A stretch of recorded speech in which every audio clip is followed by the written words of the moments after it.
All right, folks, in this video, I have a live recording of a class I recorded with an amazing woman who's going to help you make your transformation stick. If you've ever struggled with making a big change and then having that change reverse, like you make a lot of money, you lose a lot of money, you lose weight, you gain weight, you change your life, you find yourself right back where you started, then this video is for you. My name is Traver Boehm. I'm the founder of the Uncivilized Men's Movement and the author of the books Man Uncivilized and Today I Rise. And for 20 years, I have been helping people change their lives. And once a month, I run a live show called Uncivilized Unplugged and brought in tonight's guest, Danya River, because Danya is a genius with the nervous system. She knows why that if you make a big change, but you don't let your nervous system catch up, it will bring you back. Danya has also worked with thousands and thousands of people, from executives to athletes to high performers. So bear with us during the show. My lighting's not that great, but I know you're going to get a ton out of this if you're truly interested in transformation. All right, here's Uncivilized Unplugged, Traver Boehm and Danya River. Enjoy. Today, I have someone very special to chat with you, someone who's been very influential in my life and the lives of a number of the men that I work with and spend time with. And I'm not really sure how to describe you, Danya. I think Nathan first, we've joked about this, positioned you as his emotional resilience ninja. And and then I can't remember how I then repositioned. It was like a way to I said it was like you help me avoid emotion, which is not the truth at all. So it wasn't resilient. It was like, oh yeah. I was like, yeah, she is the emotional resistance ninja. And he was like, you still got work to do. He's So like, I think you need some more sessions. I don't know. yeah. So Tanya, would you mind taking a minute and just sharing with people what you do in the world and kind of what inspires you to do it? Yeah. I work with, I'm a coach and I work with a few different groups of people. I work with leaders, nonprofits, socially conscious business leaders, people up to good things in the world, who want to work on their communication skills. They're really overloaded. They don't know how to slow down. They forgot how to slow down. Mm, They want to find that work-life balance. They want to find that inner peace and resilience. They want to, restore a good relationship with their partners and with their coworkers, not be so avoidant on the challenging conversations, or learn to tone back the dominating conversations at work.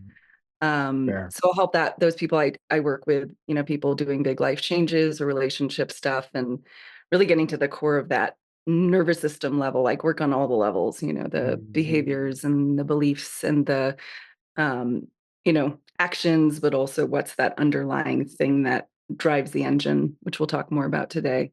And yeah. then I actually really just love working with men who are like, it's time to be more deeply competent and confident in my emotional capacity and range.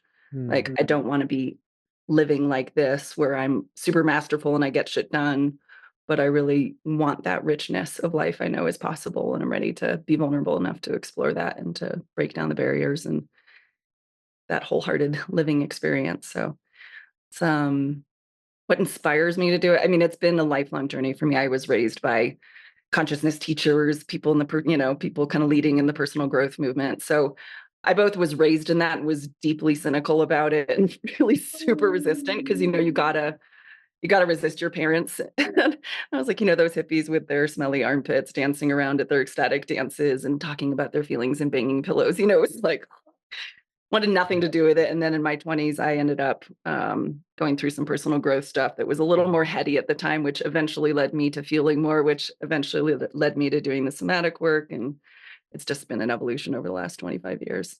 mm. Thank you. Yeah. I know we have men and women on the call, and you said you love to work with men. Do you see a similarity or a difference between what brings a man or a woman to want to become more confident and competent with emotional expression, emotional understanding? And if so, what is that difference? It's interesting to try to categorize that. I would say in general, there's obviously generalities, and then there are Sure. people who are way far in my practice over the years. But um, Yeah, I mean, I generally, the men that I work with have some degree of self-awareness coming into it. They know that that's a less developed area for themselves, Mm, and they're feeling, um, they feel the constriction, they feel the lack of vitality, they feel the lack of intimacy they want in their partnerships, their friendships, their community, their work. It's a palpable felt sense thing they're coming in with, and often are very successful in other ways. But yeah, that they've done enough of the men's work. They've done enough of the introspection to be like, yeah, this is going to take some concerted effort and some investment of my time and energy and resources if I want to crack that, because it's there's like a big like don't go there kind of thing. I think for a lot of men, I don't think yeah. women have quite the same I don't know if it's biological, cultural conditioning, all of it, but don't generally have the same degree of resistance to their emotional world. Yeah. It's generally a little easier to access, whether they feel masterful with it or feel really great about being vulnerable with people. That's another story. Some of the women, especially the leaders I see, have learned to be pretty tough. Yeah. Doesn't mean they feel tough on the inside, but they've learned to operate that way, Yeah. and there's an It's exhaustion from having to present in that way and having to operate and override. And there's I think for both genders and all genders, there's a deeper intuitive knowing which has a softer bent to it. Like it requires some space to operate from that deeply intuitive place we all have access to. And all those forces of looking good and performing, it's like for anyone, those can get in the way of, because that deep inner voice will say, like, make that phone call you've been resisting, but it'll also say, go take a nap. Mm. It'll, it'll say, eat some food and go for a walk and stop your workday right now. Yeah. You know, it'll guide you in all those areas, but often the overlooked parts, I think, for a lot of men and women is the self-care. And I don't mean that in the like, go take a bath kind of way. I mean it like operating from that higher self state. Like that is self-care, that Yeah. willingness to put that first before all the pretense that we live from. Yeah. So I'm curious, and it's potentially a loaded question, but I ask a lot of loaded questions during these calls. It feels like to a certain point, the emotional disconnection, the ability to override, the ability to to compartmentalize, and I'll speak specifically for men because I am one and I work with most of them. That oftentimes I find leads to a level of success. How do you then, or is it part of your job to convince or show someone, yeah, this worked up to a point, but it's not going to work up to the next level? Because I think a lot of us were taught and trained to get from A to B, you do something. To get from B to C, you just do more of it. To get from yeah, C to D, you do you even do a hell of more a of lot it. less. Yeah. That leap that people are looking to make at the when they start realizing that that external success is not all that satisfying at that like Yeah. deep felt sense level, it's a totally different game. You do have to do something. You have to like intentionally do a lot less, and then also start bringing to the forefront a lot more nuanced and intuitive and subtle shit. Yeah. Yeah. I have a good buddy, Dan Harrison, who says he's a business coach. He's like, if you want to go from six figures to seven, you don't need to hire a business coach. You most likely need to have a lot of therapy. And that conversation and the thought, I remember hearing it, it was like, nah, oh yeah. Oh yeah, yeah, yeah. Which is one of the things that actually led me to you, even though you're not a therapist, but working on the subtler plane. Um, why don't we think that's valuable as a culture, let's say here in the US or the West? Like, why do we think just hammering harder is the way? Well, we're all about the pursuit of happiness, but not happiness itself. Like we're not really keyed into like life, liberty. I'm going to be free. You can't make me do anything. I get to be alive and have my life, and I'm going to be pursuing something for the rest of my life that I will never actually achieve. Like it's, and you have to work hard, and idle hands are the work of the devil. Like these things, like they're in the fabric. Yeah. Like whether or not our families reiterate those things or our particular communities are saying that, like, this is a don't stop culture. France is different. Italy's different. They take a month off. You can only work 35 hours. We can't make anyone, can't contact anyone after work hours. It's like illegal too. Like like we don't think of these things being culturally specific, but they Yeah. are. Yeah. And you're gonna go do it by yourself, by the way, pull up your bootstraps and do all that by yourself. Like it's exhausting. Yeah. But we But know that, we know it's not satisfying. It's like we would feel satisfied if it were satisfying. It wouldn't be like, look, I checked all the boxes and therefore I should be satisfied. Like it doesn't work like that. yeah. Danya, I remember my very first business coach in my late 20s had me send him my calendar, my schedule. And Mhm. at the time, I was trying to run three different companies. And so the calendar was just like from 6 a.m. to 8 p.m., 6, 7 days a week. And I remember him asking me a very poignant question, which was, where is the space in here for peace? And I remember thinking, are you an idiot? If I feel peace, what is going to drive me to keep working? Like, where will I get my inspiration from? Why will I want to keep doing this? That would be an awful thing to come into my life. Why do And, you need to keep doing it is a and whole other you question. know, Like, why are you doing that? so I'm curious on your end. Again, like, is there any kind of convincing that you have to do with high performing male clients specifically to say, hey, there is a different way? Or are you just kind of pinging off their intuition that the reason they come to you is because they know you can't 10x how many hours there are in a day? You can't 10x energy if you're at a finite level of it. Like, Yeah, or you're is not there gonna something? convince somebody who's not already kind of felt that a little bit, like, has some hit that that's accurate, Yeah. that there's something more, and the way they're going about it isn't gonna get them there. Like, Yeah.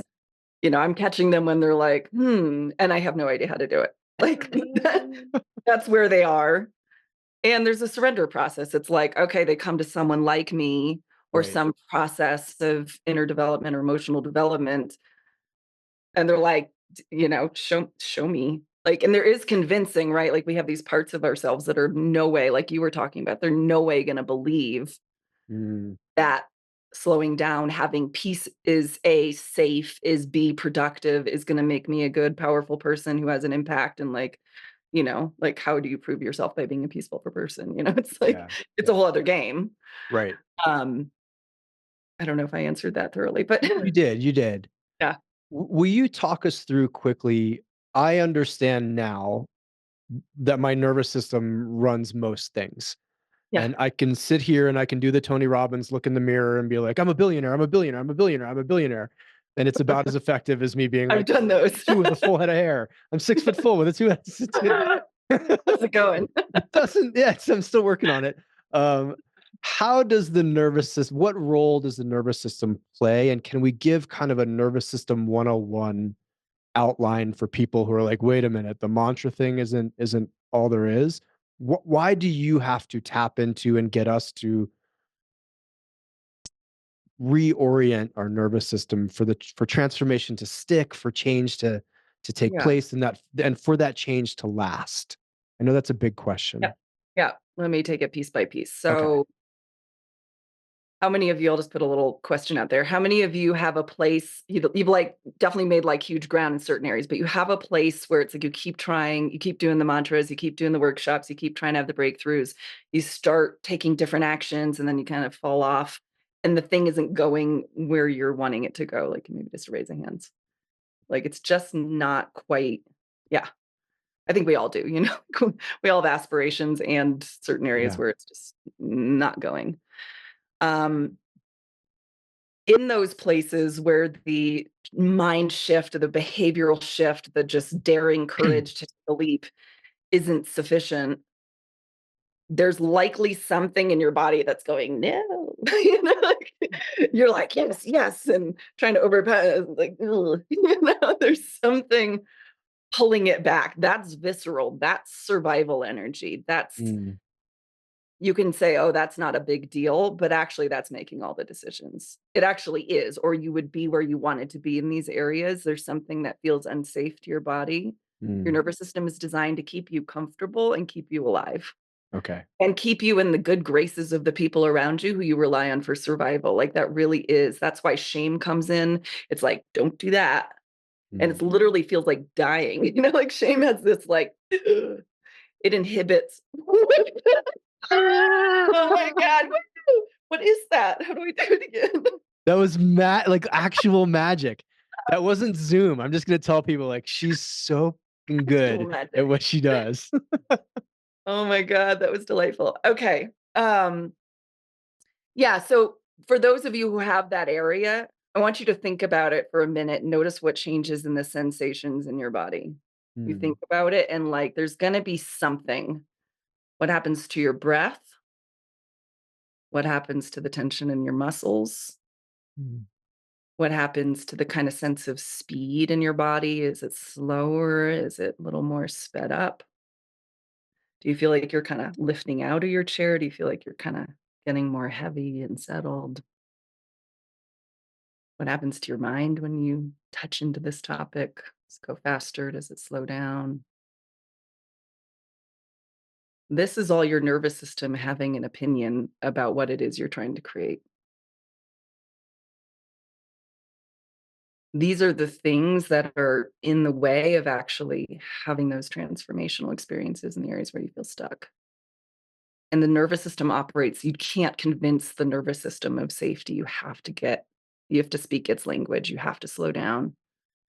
You have to learn how to retrain the nervous system to relate differently to a stimulus. I think of it like diffusing a bomb. It might be, some of these things are traumatic.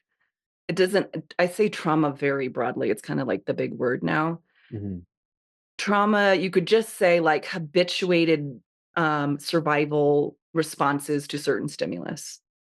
Some of those are really big, life threatening, young, formative experiences. Some of them might be kind of habitual socializing functions. Um, For our purposes, it doesn't matter so much. It's big T, little t. You've probably heard that. Big traumas, Hmm. little traumas. We'll just say it's more like your nervous system is having a dialogue with reality. And in that dialogue, your body's responding all the time to everything, whether you know why or not, or even that it's happening or not. It might just be so normal. So, what we're wanting to do when you really want to make those changes, you have the stimulus, you have the memory of the thing, or the stimulus that reminds your body of the thing that wasn't safe, or that isn't going to get you, the support you need, or is going to make you vulnerable to whatever it's going to make you vulnerable to. And the body goes some version of fight, flight, freeze, and we'll add in the tend and befriend in there, which is like, I'm just going to people please all the time because that's going to keep me safe. Hmm. I'm going to sweet talk the bear, you know? All you nice guys, raise your hand. Nice guy. Woohoo. Probably be a nice guy. Might be an asshole. I don't know. We'll see when I take testosterone what happens.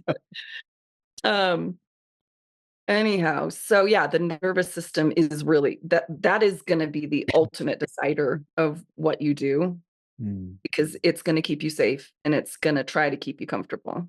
And it's one thing to be like jumping out of a plane and being like, all right, nervous system, we're just fucking doing this. Like, let's just make sure the parachute's good and we got the person go in tandem with us and you just can do it. You can just, but things that require you to be invested and engaged on a daily basis to make the change Mm. require you to have that emotional nuance and to like move forward through all the feelings that show up when you're making those changes. Like you can't just override the nervous system. It's going to kick your ass. It's going to keep you on the couch.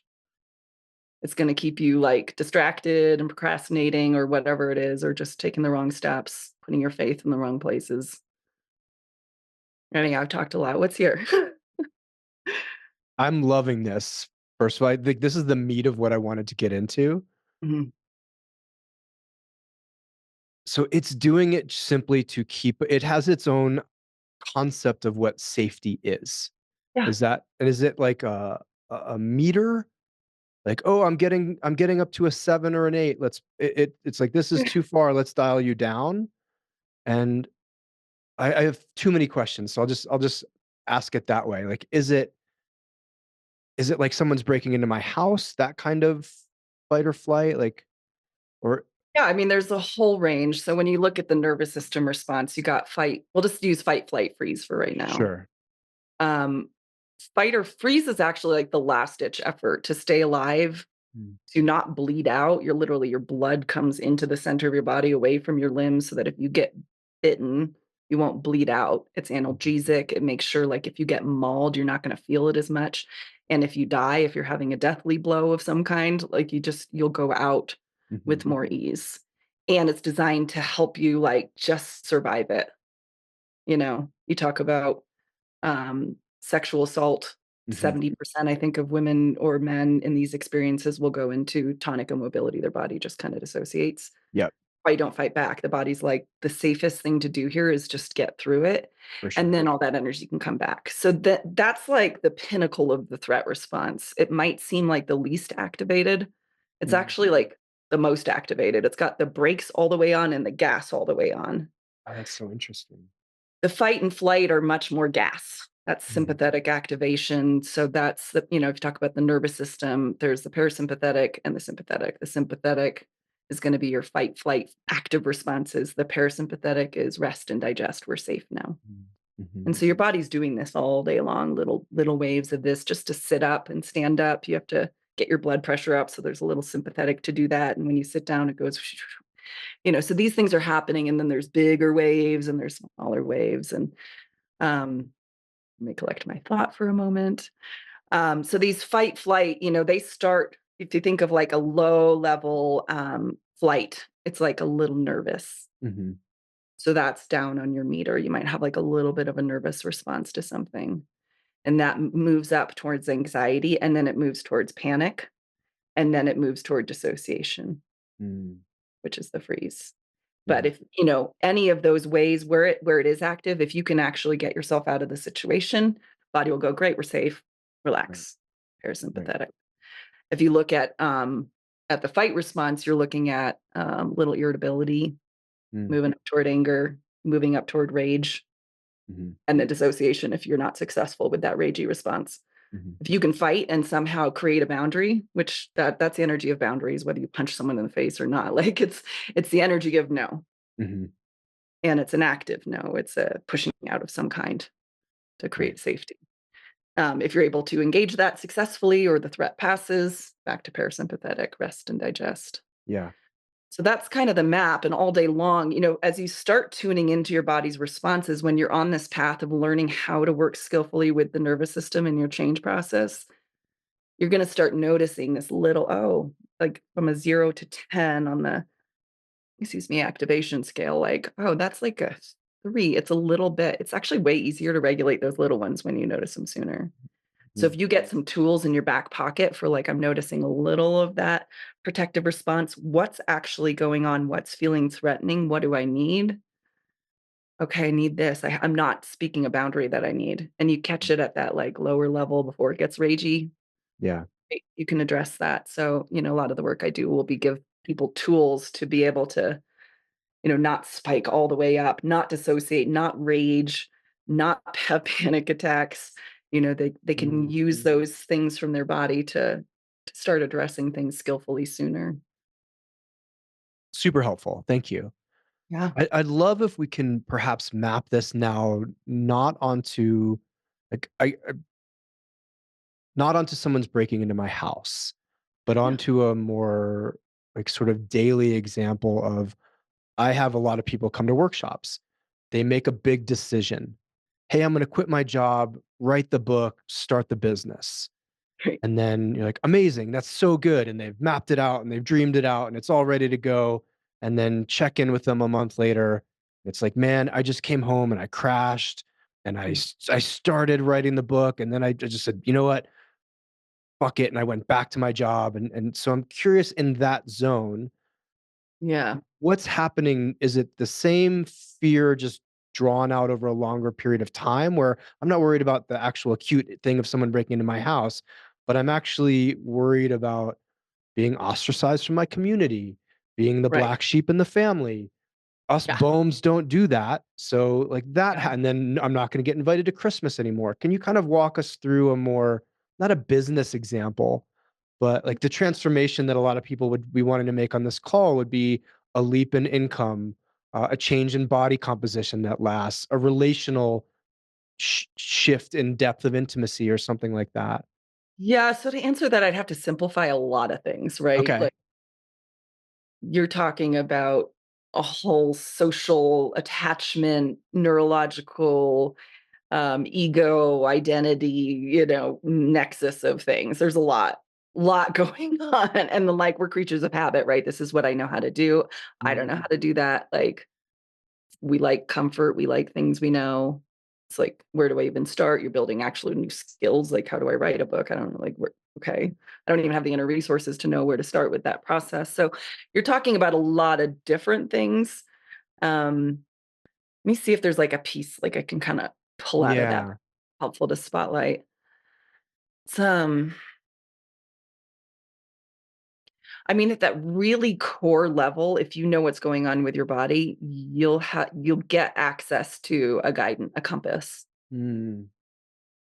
Whether that compass is sort of jacked based on your trauma history or not, it's still like you want to get in line with that. So that crash that happens often when we do like big transformational experiences, you go, oh my God, I saw this possibility and I had all this camaraderie and like it was so inspiring. I felt so supported and I saw this possibility for myself. And then life is not at all designed to maintain that.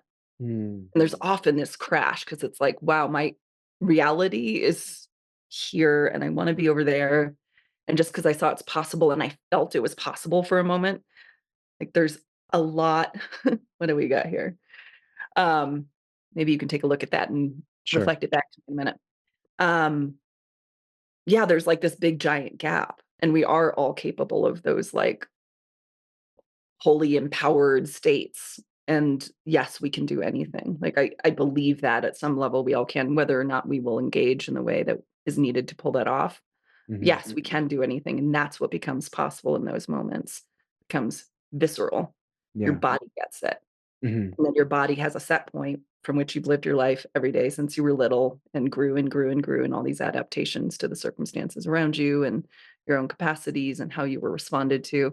Those things around like being the black sheep, I think it's really important to highlight the nervous system's role in those social dynamics. We Mm. die without other people, Hmm. their approval.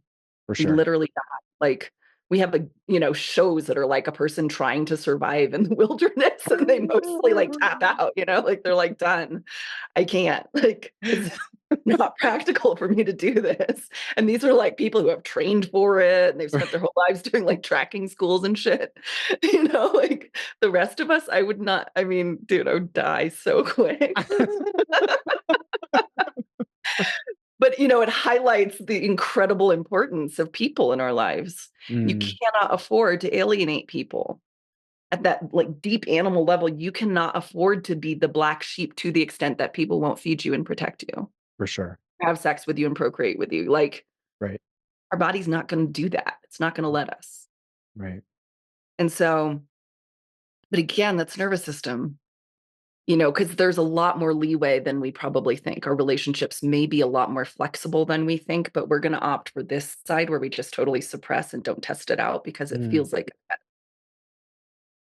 And so that return to self, that return to kind of that more higher self place, not that part that's constantly managing appearance and managing how we're occurring to other people and, you know, to step back into that adult self. Hmm.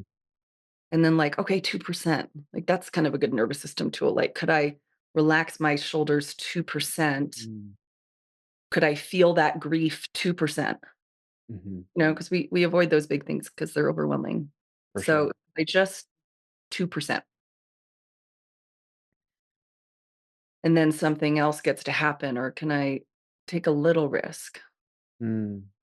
And can I tolerate the sensation of that unknown space where I actually don't know how life's going to respond to me? But it's like literally no one on the outside would even notice, but it might feel monumental inside. Mm. We're not even doing the crazy shit that we're worried people will ostracize us for. We're just even the thought of it. Could I expand enough into the thought of doing something courageous and Mm. feel that active energy that happens when I think about putting myself out there? Hmm. And then there's a lot of different nervous system tools for helping integrate that and helping go slow with that so that you can learn to feel safe in a new expanded state. There's so much to talk about. I feel like Yeah, I I could go love here, I it. could go there, but yeah. Yeah.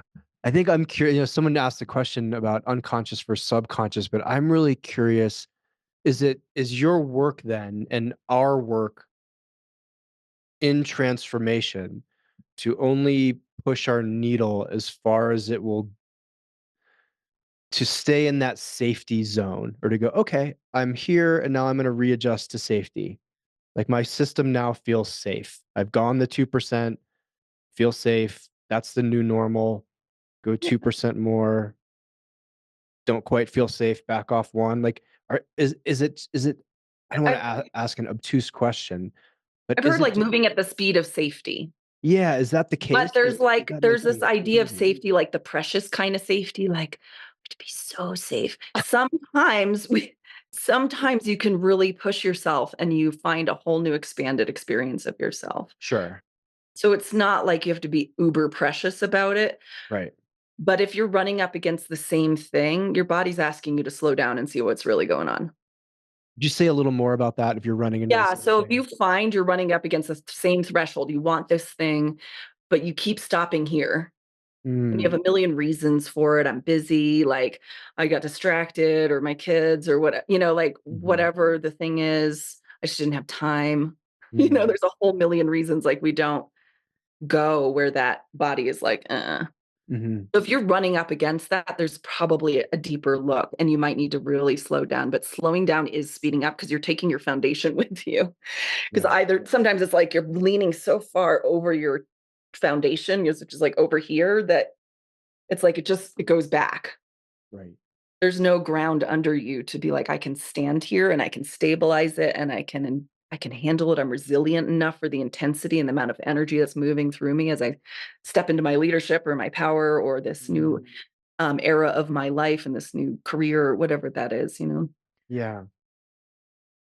So the slowing down, the nervous system sometimes will be like, gotta go so freaking slow. And it feels really like glacially slow. But at the end of the day, like when I work with people, it's like, oh, but it permanently moved over here Mhm, and it didn't go back. And then it mm, permanently moved over here and then over here. And like, look at the life I'm creating and look at mhm, the quality of my relationships now and my comfort with vulnerability and grief mm, and like the open-heartedness that I feel in my life and the nuance and the richness of my experience and my capacity to move into a new career and to make more money from a very like settled, grounded, confident place. Like those things happen, but you sometimes you really do have to slow down and like take your body with you. right. So is this more, I'm trying to think of a reframe, and then I do want to read a couple questions Yeah. from the chat. Is the reframe the patience and slowness brings sustainability, Mhm. where the American way is sort of like break through the brick wall, you'll get there, you just have to keep pushing. And then what we do see with a lot of people is, yeah, and then they burn out and or blow up and collapse and end up right back where they started, if not a couple steps back. Yeah. It's like I used the example in the email that went out of how many lottery winners end up, I think it's like some incredible statistic, Insane. end up Insane. even more broke within 2 years unless they've won so much money that it's impossible to spend. Spend it all right. Right? Is it that, like, if Danya ran the lottery, would you be like, "Cool, you get $6 a day, but you get it for the rest of your life," as opposed to 1,000,000 this week and you'll be 1,000,005 in debt in 2 months? Yeah. I mean, it's a choice, right? How much are you suffering? Any of these things, whether they come to your program or come work with me or do any, whatever choice you take to make that, to engage with that change making process, like how much suffering are you experiencing? How big is your desire and how much is your willingness to not know long Mm. enough to turn it away? You don't get to know. And people come to me and they're like, I don't even know what we're doing, but my life is changing. It's like I've said that. like something feels really different and I can't figure out what we just did. She just makes me hold a fucking pillow, and then my whole life gets better. Sometimes it looks like that. Yeah. Oh, I love it. Yeah. Let Well, I me know there's a couple questions I would also love to like give you guys a little felt sense of Sure, something sure. Let me about. let me grab a question, and then I'd love Yeah. to have you work us through something. Um Are you willing to share one or some of these tools? Yes, she is. So you're going to share a tool. Okay. Yeah. Question before. Is there a realm where the nervous system is responding to that subconscious belief or an unconscious belief that could, so let me read the whole question. Sorry. So, how does the nervous system correlate to the conscious mind versus subconscious mind? Conscious mind saying, I want to achieve X, subconscious mind believing X equals, I'm going to say unsafety. He said unhappiness. Yeah. Is there a realm where the nervous system is responding to that subconscious belief that could result in those crashes or failure? Does that Let me question see make if I'm getting my sense? head around this. Yeah. So basically saying, Yeah. is there a correlation between the nervous system and this? So if my subconscious belief is if I make $1 million, all my friends from high school will never speak to me again. Yeah, So you're is never my gonna make $1 million then. then my nervous Not system is never, going to but be the like, thing, yeah, right? as long as your nervous system is tight is feels that's true, Yeah. it's gonna be very difficult to pop that next level of success. It Okay. doesn't mean it can't happen, but you're working against the tide. The tide is having you not do that, and you're trying to swim up the stream. So it's not that you can't, you just work a lot harder, Yeah. and you're dealing with this inner resistance, you might not even know why there's resistance. Mm, Some of that, like, this whoever said this question is explaining a specific understood reason, like, mhm, I know why I'm resistant to. But mm, a lot of times those whys are really they're under there until you really look, you're like, "Wow, I mhm, had no idea." mhm, I was resistant to growing up. It was like, I just had this, like, I would cry at all my birthdays growing up. I was so scared of getting older. I do like little rituals on my body with like conditioner and when I was like 8 years old in the bath, like to make my body never grow. It was like this weird, like terror of growing up. mm, And then I went to this course when I was in my 20s where they kind of had you look at the things you make meaning of in your life. And my dad is this beautiful, heartfelt singer. And he wrote this song when my sister was born, and they sang it to us almost every night. And it's welcome to this world, dear child, welcome to the earth. All our love surrounds you at your birth. Though our paths may someday part, right now you're too small to be alone. So life has placed you in our home. It was like my sister never went there with it, but I was sung this from the time I was a baby. mhm, And I had this idea, as soon as I'm big enough, my family's going to abandon me. And it was like so in my, I had no idea that was why I was so terrified of growing up. right. And I was like, whoa, shit. Mm. Okay. Time to look at that one. My dad rewrote the song for my 35th birthday and sang it to me. We both just sat there crying. Danya, would Yeah. then can we say is that like people say, like, oh, you have a story around it, Yeah. Well, but there's a it's story. We have stories, but you have stories. The mm, story isn't a thought. The story is a felt sense relationship to the world. right, right, right. Okay, That's you can illuminate. That's part of the thing. Like people will illuminate their stories and they'll rewrite a story, but right. their body hasn't rewritten the story. And that's what matters Mm, when it comes to what actions we do and don't take and where we choose vulnerability or not. Because if it's, yeah, there's just a lot of weight. I'm not going to say it's like black or white, but sometimes I've been able to rewrite a belief and it's like, oh shit, the world looks really different when I shifted my perspective. But right. oftentimes, I'm a big feeler though, so, I think it's probably person dependent, but it's like, I could change my belief all day long, but my body's like, "But that's not fucking true."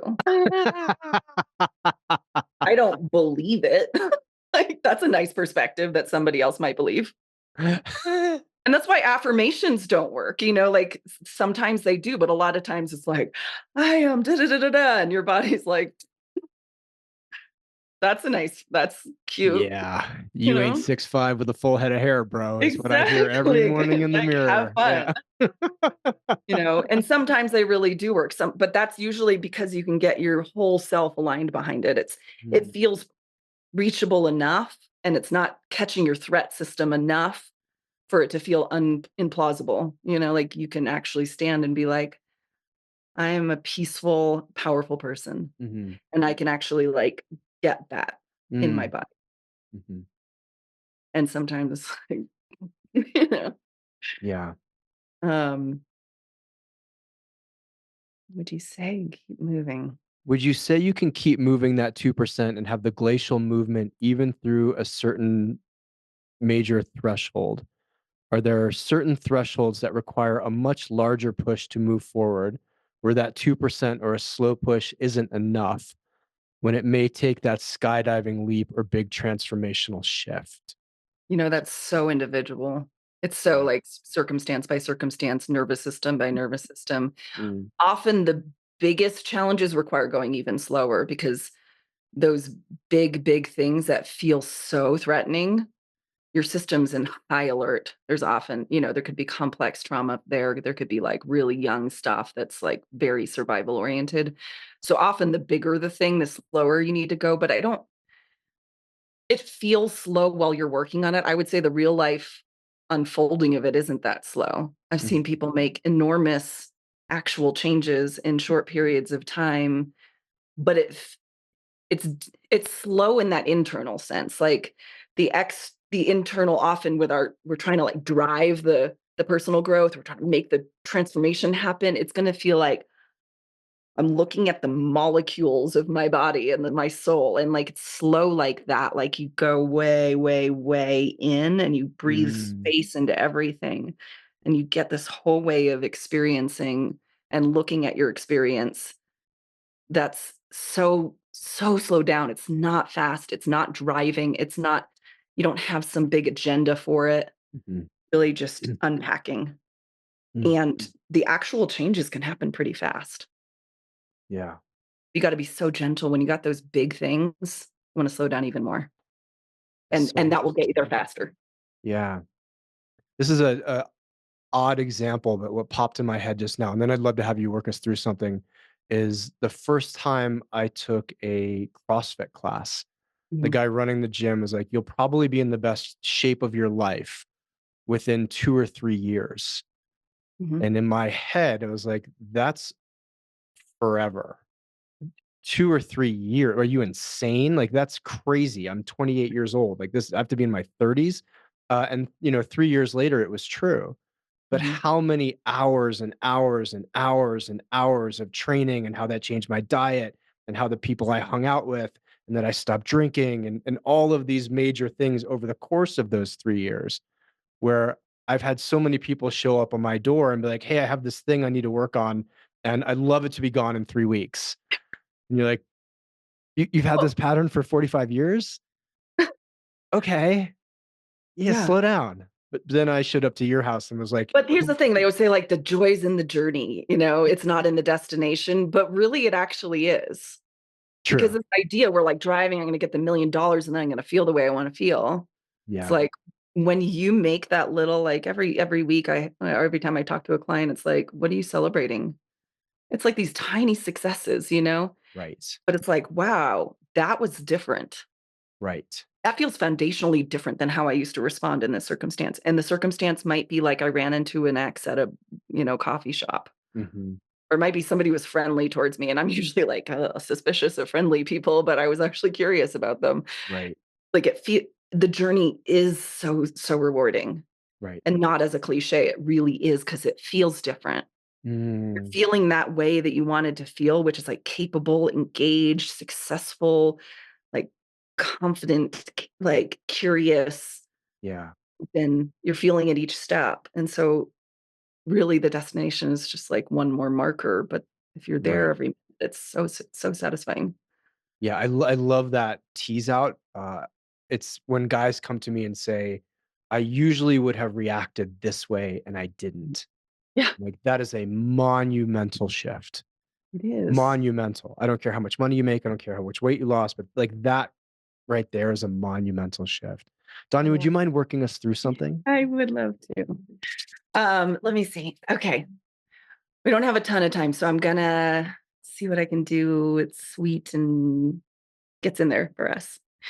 Um, so if I you close your eyes and just notice 0 to 10. 0 is like you're almost falling asleep, you're so relaxed. And 10 is like really activated. Scale of 0 to 10, how active is your system right now? And I might be kind of excited, like it doesn't have to be a bad feeling, right? And it this is subjective, so whatever number comes to you is fine. I invite you just to note that number and then take a little deeper dive. What sensations tell you you're at a 4 versus a 7? What is, again, the breath like? How's the skin feel? How's the muscle tension? How's your stomach doing? How's your butt doing? What's the mind doing when it's at a 5 or a 7 or a 9 or a 2?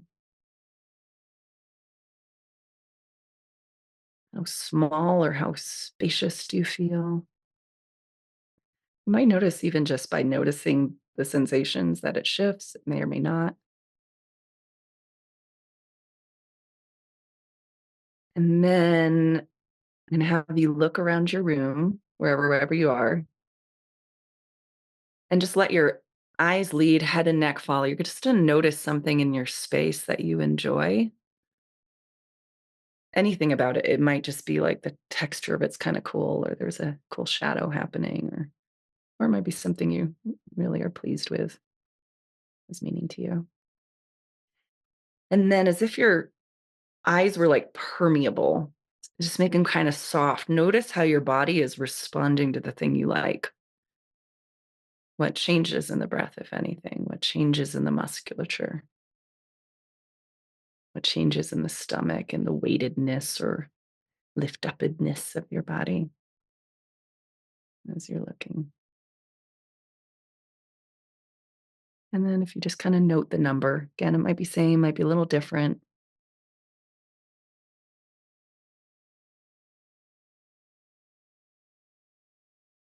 And then I want you to think about something, not that is the most stressful thing in your life, but something that's like maybe a 6, 6.5 level stressor for you, something that's uncomfortable, brings up some activation. You to think about it and close your eyes, like think about it, make it a little more real, getting that little spinny head thing you do about it where you're trying to figure it out. Notice what happens in your breath, notice what happens in your muscles, your temperature, your weightedness, your skin, jaw.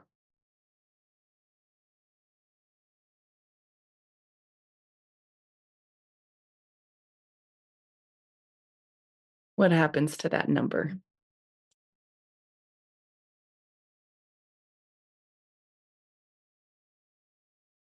And then I invite you to put the content aside for just a minute and just be with the sensations as sensations. You don't have to fix any of that right now. There's nothing to figure out. You not to try to solve the problem. Just notice the sensations as sensations. See if you can be that kind of neutral witness on it. And you meditate, just kind of that meditative witness quality. It's happening in my body. Sensations. There isn't a threat here right now. And then take a look around your space. Notice what you enjoy. It might be the same thing, it might be something else, just something you're curious about. Bring your body into this real moment in this real physical space. Whatever that thing is, isn't happening right now. Let your eyes be soft, taking in this, the light, the shadow, texture, shape.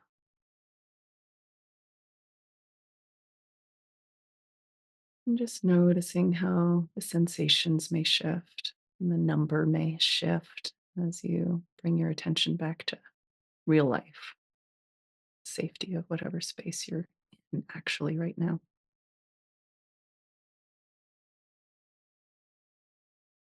And just taking note, watch the numbers move around a bit. What's the number now?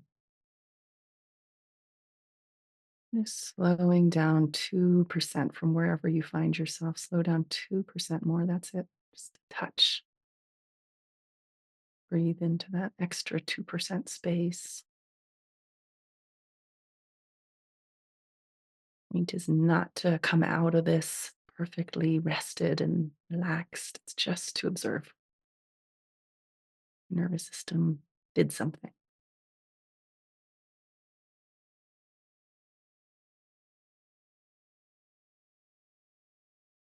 And coming back, one more breath. Letting however you feel be however you feel. There's not a right way to be feeling.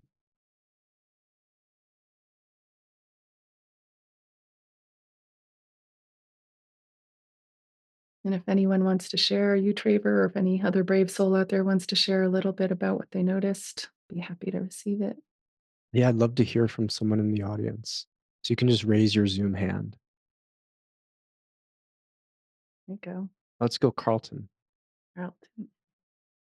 Hey, so this will sound like a total suck up, Traver, but I have your poster of like the 12 principles there, The ethos tenets, yeah. uncivilized. Yeah.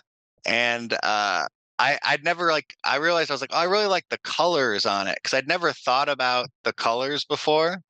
So like I was just like, oh, that's just kind of pleasing. Like I like that. I'd never had that any thoughts. I had thoughts about the content, but nothing about the colors before. So that was, and that I did feel a little like more chill just after like noticing that. I thought that Mhm. was cool. Yeah. And I noticed another thing from a postcard I got in New York City a number of years ago that, yeah, I felt like a little bit of like grief about that. There was some sadness connected with that. So those are some things that came up for me. Thank you for sharing that. What I'm hearing is there's like a responsiveness, like an ability to kind of Mhm, take in the detail of what's in your environment more, like that pausing and noticing and taking the pleasure mhm, in it. And then, just you're speaking to different kinds of responses to the stimulus. So, part of what I wanted to illuminate here is your body is responding all the time. It's responding to mhm, your thoughts, it's responding to your environment, it's responding to the people around you. When you're aware at that level and not just the mind goes crazy, like our body's responding and it's getting all worked up. And then our mind's like, "Da, da, da, da, da, da, fix the feeling." It's like, how do I fix the mhm, feeling without even even knowing necessarily what the feeling is? Now I'm just sped up and I'm trying to like rah, make something happen. There's a feeling happening. You get really good at feeling like you have a lot less shit to do. Just like the feeling comes and the feeling goes, and I didn't need to fix my wife. It's like I didn't need to tell my boss off. I just had a feeling and yeah, now it's gone. And now I can make some sort of level-headed or intuitively driven decision about what's next. So that's the joy of having a lot of emotional mastery. It's like we're Mhm. driven by them anyway. If you're just good at that, it's like, great, have the big ass feeling. I'm fucking rageful. And then, okay, now what? Or I'm like grieving and my heart is Mhm. broken open on the floor and I'm not resisting that. There's incredible freedom. I'm getting really good at just feeling that all the way to the bottom and knowing you're okay. And then being like, I'm a fucking human and it's hard sometimes and I'm okay. And I love really big and that's why it hurts so much and I'm all right. Next. Next. Next. Love it. Yeah. And Diego, so how about you? just Oh, sorry. Go ahead. Go ahead, just to highlight that, the intention of the exercise again was Danya. what is your nervous system doing now? What's your nervous system doing when ideally you're taking in a little bit of resource? What's your nervous system do when you feed it with this stressor that's really not even present probably right in this minute, but you can feed it and make it happen? And then what does your nervous system do then? And then you bring it back here. And then I look around again and my nervous system, ideally it kind of went on a little ride like that, but not necessarily. You could have just gotten yourself worked up and stayed there. That's also fine. Hopefully your little self-care bath helps afterward. So, but yeah, I hope that just showed a little bit of what's happening behind the scenes and a tiny little taste of some exercise you can take with you to do. There's a lot more to that, but Awesome. Thank you. Can we hear from more? You have a little more time, Danya? yeah, I'm happy to take my time. Awesome. Diego, let's hear from you, brother. Thank you. Um, I was like one thing that really surprised me was how quick I felt the physical reaction of just like jaw clenching and like head feeling a little bit tight compared to how long it took to like slowly come out of that. Like Uh-huh. my body was very used to like this stressful situation. I imagined it, even though I imagined it, it's like immediately responded. But then it took me like looking at a painting, taking some deep breaths and like multiple more breaths to get out of it than to get into it. So I'm sure that's Yeah. normal, but it was still funny Yeah. to notice. Yeah. Well, I mean, that highlights how fast the nervous system responds to threat, right? Like we're designed to like bus coming, fuck, get out of the way. Sorry, excuse my language, but like, You're good. like our nervous system is like, bam, we're on it, and that's a survival mechanism. safety, we don't need to feel safe for survival. The hypervigilance, honestly, is like a better survival strategy than safety, So on that level, your vigilance maybe has served you well, and staying vigilant to things that look like previous threats is a good idea on some level, but we're not really in reality about the actual safety of our experience. So, what I talk about, Diego, is like get activated less often, less intensely, and recover faster. So it takes more stimulus to get you worked up. You don't go quite as intensely into it. You're not like, it's like, it measures about here instead of here. And then your ability to come out. I mean, the fact that it did go with a few breaths is pretty great. Because if you imagine what you might, I don't know you, but what you might have done when you get activated about that topic is probably you'd hang out there for a while and like try to problem solve on some level, or distract yourself with it, but with your phone or whatever. Like, don't feel that, but it's still operating in the background. There's a whole bunch of strategies we have to try to manage that feeling, but you looked around you and it did go down, and you didn't have to do anything real complicated. Like, you didn't have to solve any problem to get it to go down. Yeah, just kind of took an extra second to sit with it, which I guess you have to be willing to maybe sit with the uncomfortability that extra second for it to go down. So Yeah, but brilliant. I mean, what you're talking about is a nervous system that has some built-in resilience. Some people really struggle with that. They never got the blueprint for resilience. The fact that yours did do that, and it took a few extra breaths, sure, but that it do that. I did that whole exercise in like 4 minutes, and so that's a lot of resilience, actually, that you're speaking to. That's great. no, what I appreciate you. Thank you very much. The concept of slowing down is taking it with me. So thank you. Yeah. And I'll just say to all of you, slowing down 2%. If you try to slam the brakes on a car that's going, in fifth gear going 100 miles an hour, like it doesn't work. You go through the windshield. Like, it's just not functional. You have to downshift, and then you downshift again, and then you downshift again, and then you downshift, and then you can like go 5 miles an hour. So I think a lot of times we're like, we gotta relax now, and you're like trying to like make relaxation, but your body's like, rah, if you find yourself sped up, stressed out, in a kind of activated state, try only for 2%. Like, don't try to make yourself relax. I think if there's something else you can take as a practice, if you're going to meditate and you're like, ugh, literally just 2%, like join the speed and just invite it back a little bit. That 2% will end up feeling like 50%. But then from 2%, you can 2%, invite your body in that downshifting sort of way to come to a more restful sort of speed. Awesome. Pat, let's hear from you. Last one. All right, brother. Good to see you, man. Hey, guys. Hey. Happy to be here. How perfect timing. My wife and I just had a conversation like an hour before the call on we're leveling up a crazy ton. Also, for the next level, what are we holding on to secretly that's not letting us do it? And this is just perfect timing. I love it. Good. And I'm like a 12 plus hour workday guy running my own company. Oh, wow. That's a lot. And I incredibly guilty every time I'm like, let me put my feet up for a minute. I'm like, okay, half a minute's good. Let me get back to work. Yeah. And yeah.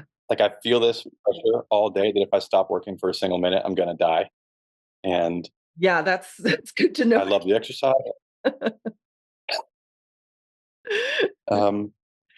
love the exercise. And I looked around and I saw I have like 200 books on the shelf of 5 different titles that I published since I met Traver. And it's so easy to forget I am doing it. Like, I'm climbing this mountain and I forget how much progress I've made because I just look at the holds in front of me. But like, we're doing the thing.